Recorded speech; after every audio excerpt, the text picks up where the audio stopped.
Halo semua dan selamat tahun baru 2020. Pertama-tama saya ingin mengucapkan terima kasih kepada teman-teman yang sudah mendukung Open Biblika melalui patreon.com/openbiblika.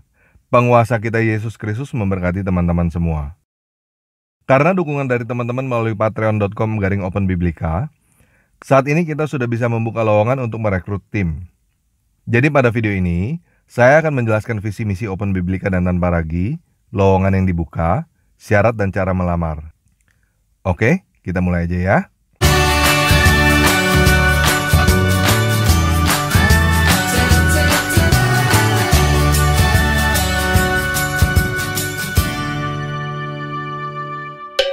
Nah, pertama-tama mungkin lebih baik saya mulai dari kesaksian saya sendiri dulu ya. Saya bukan orang Kristen sejak lahir, dan saya mengalami pergumulan yang cukup panjang untuk menjadi orang percaya. Itu sebabnya, saya cukup memahami berbagai pertanyaan dan jawaban dari teman-teman yang masih non-Kristen. Saya menjadi orang percaya, bukan karena diinjili oleh seseorang atau oleh gereja, tetapi karena saya melihat sendiri perubahan sifat yang luar biasa pada teman saya yang menjadi orang percaya. Nah, teman saya ini hanya mengajarkan saya untuk membaca Alkitab mulai dari Matius. Dan itu yang saya lakukan. Alkitab yang saya baca pada waktu itu adalah Alkitab terjemahan Lai. Secara garis besar, saya paham apa yang disampaikan dan saya menerima Yesus Kristus sebagai Tuhan dan Juru Selamat. Tetapi masih banyak pertanyaan saya yang belum terjawab. Sebagian pertanyaan saya terjawab ketika saya membaca Alkitab bahasa Inggris. Nah, saya bukan berkata bahwa gereja tidak memberikan jawaban nih guys. Banyak pertanyaan saya yang terjawab melalui khotbah di gereja, tetapi tidak semua. Itu sebabnya saya sangat menentang jika ada orang yang berkata bahwa kamu tidak boleh memahami Alkitab dengan pikiranmu sendiri. Karena Alkitab sendiri berkata bahwa kamu harus merenungkan Alkitab siang dan malam. Pengalaman hidup kamu tidak sama dengan pengalaman hidup orang lain. Jalan yang Tuhan berikan untuk kamu belum tentu sama dengan jalan orang lain. Alkitab adalah buku terang guys. Walaupun banyak terjemahan lain yang kurang tepat, tetapi itu tetap tidak bisa menghalangi terangnya Alkitab. Nah, beberapa tahun lalu, Tuhan berkata kepada saya untuk menjual semua hartamu dan ikut aku. Pada waktu itu saya menolak, karena saya tahu semua penderitaan yang akan terjadi, dan saya tidak berani. Apa yang saya lakukan setelah itu adalah seperti Yunus. Disuruh ke kanan, saya malah ke kiri. Jadi saya dihajar oleh Tuhan, dan saya dipaksa untuk melakukan apa yang saya kerjakan sekarang. Ada dua perkataan Tuhan yang membuat saya tidak bisa lagi menolak apa yang Tuhan suruh saya kerjakan. Yang pertama, siapa yang diberi lebih, akan dituntut lebih. Yang kedua, mana talenta yang sudah diberikan kepadamu? Pertanyaan yang kedua ini yang sangat menyentak hati saya. Karena pada saat itu, saya harus jujur menjawab bahwa talenta yang sudah Tuhan berikan selama ini saya kubur. Jadi akhirnya saya mengambil keputusan untuk mau melakukan apa yang Tuhan suruh dengan segala konsekuensinya. Setelah saya mengambil keputusan itu, baru Tuhan memberitahukan kepada saya apa yang harus saya lakukan, mengapa saya yang disuruh melakukannya, kenapa bukan orang lain. Nah, apa yang Tuhan suruh saya lakukan adalah menerjemahkan Alkitab ke dalam berbagai bahasa dengan tepat, cepat, dan hemat. Khususnya menerjemahkan ke 700 bahasa daerah yang ada di Indonesia. Buat teman-teman yang belum tahu apa masalah dalam penerjemahan Alkitab sekarang ini, saya mau jelaskan begini. Pada abad ke-16, Martin Luther menerjemahkan Alkitab ke dalam bahasa Jerman sendirian, tanpa komputer, tanpa internet, tanpa fasilitas-fasilitas lain yang cukup memadai, memakan waktu 20 tahun. Itu abad ke-16 guys. Sekarang abad ke-21, dengan tim yang luar biasa, dengan komputer, dengan internet, dengan fasilitas yang ada, Lai menerjemahkan Alkitab ke dalam satu bahasa yang ada di Indonesia, memakan waktu 20 tahun juga. Sama dengan Martin Luther pada abad ke-16. Jadi jelas ada masalah di sini. Sejak pertama kali Alkitab diterjemahkan ke dalam bahasa Melayu sampai sekarang, Kira-kira sudah 400 tahun. Selama 400 tahun ini apa hasilnya? Dari 700 bahasa daerah yang ada di Indonesia, hanya 10 bahasa yang punya Alkitab lengkap Perjanjian Lama dan Perjanjian Baru. Nah, banyak teman-teman yang kasih komentar kepada saya, kenapa saya nggak kelai? Begini guys, justru karena saya sudah kelai, makanya saya melakukan apa yang saya lakukan sekarang. Saya bukan hanya sudah kelai, saya juga sudah ke lembaga-lembaga penerjemah lainnya yang belum tentu teman-teman tahu. Dan saya juga sudah banyak berbicara dengan para petinggi gereja.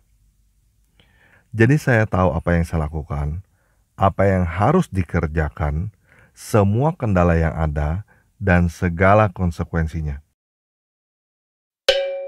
Apa yang akan kita lakukan adalah membuat terobosan, dengan konsekuensi menghancurkan budaya dan tradisi yang sudah ada.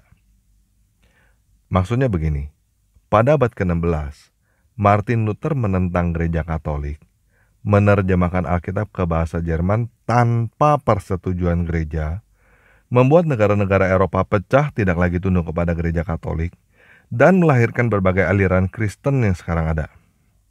Bagi sebagian orang, Martin Luther adalah pembuat onar, pembuat kekacauan, sesat, dan lain sebagainya.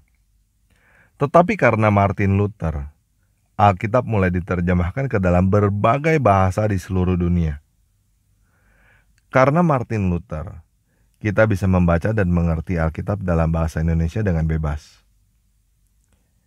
Apa yang saya lakukan adalah membuat fasilitas dan mengajak banyak orang untuk ikut ambil bagian dalam menerjemahkan Alkitab secara terbuka ke dalam bahasanya sendiri, sehingga akan banyak Martin Luther yang lahir. Ini adalah tujuan openbiblika.com. Apa yang saya lakukan dengan tanpa ragi sebenarnya adalah sebagai pilot project dalam menerjemahkan Alkitab menggunakan Open Biblika. Jadi kira-kira begini, apa yang teman-teman lihat pada tanpa ragi sekarang adalah saya sebagai pembalap. Pada dasarnya saya bukan pembalap, saya adalah pembuat mobil balap. Sebagai pembuat mobil, saya harus bisa nyetir juga. Pada dasarnya saya bukan penerjemah Alkitab. Saya adalah pembuat teknologi untuk menerjemahkan Alkitab. Sebagai pembuat teknologi untuk menerjemahkan Alkitab, saya harus bisa menerjemahkan Alkitab juga. Jadi buat teman-teman yang ingin bergabung, kita harus satu visi dan misi. Kita mau menerjemahkan Alkitab dengan tepat, cepat, dan hemat ke dalam berbagai bahasa. Kita harus membuat terobosan-terobosan, independen tidak terikat pada aliran gereja tertentu, dan kita harus melayani semua aliran gereja yang ada. Apa yang akan kita lakukan? Tidak mudah, penuh tantangan dan resiko.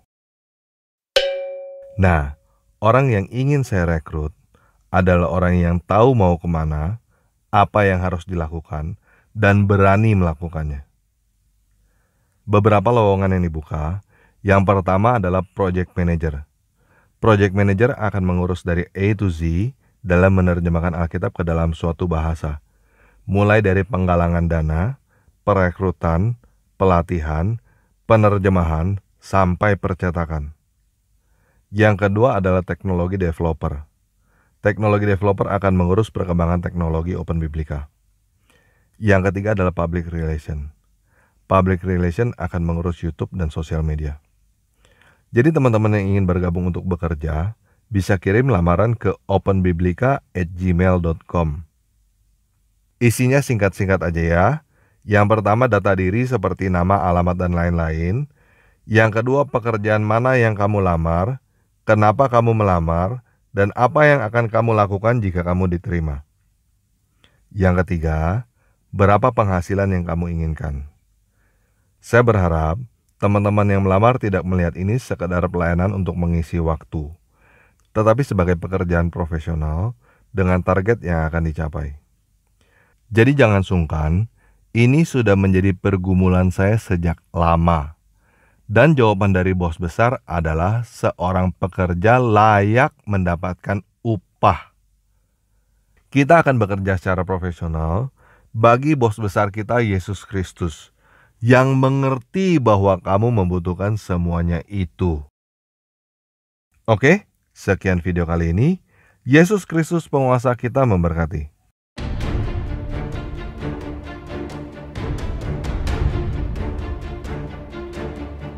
И увидел я новое небо и новую землю,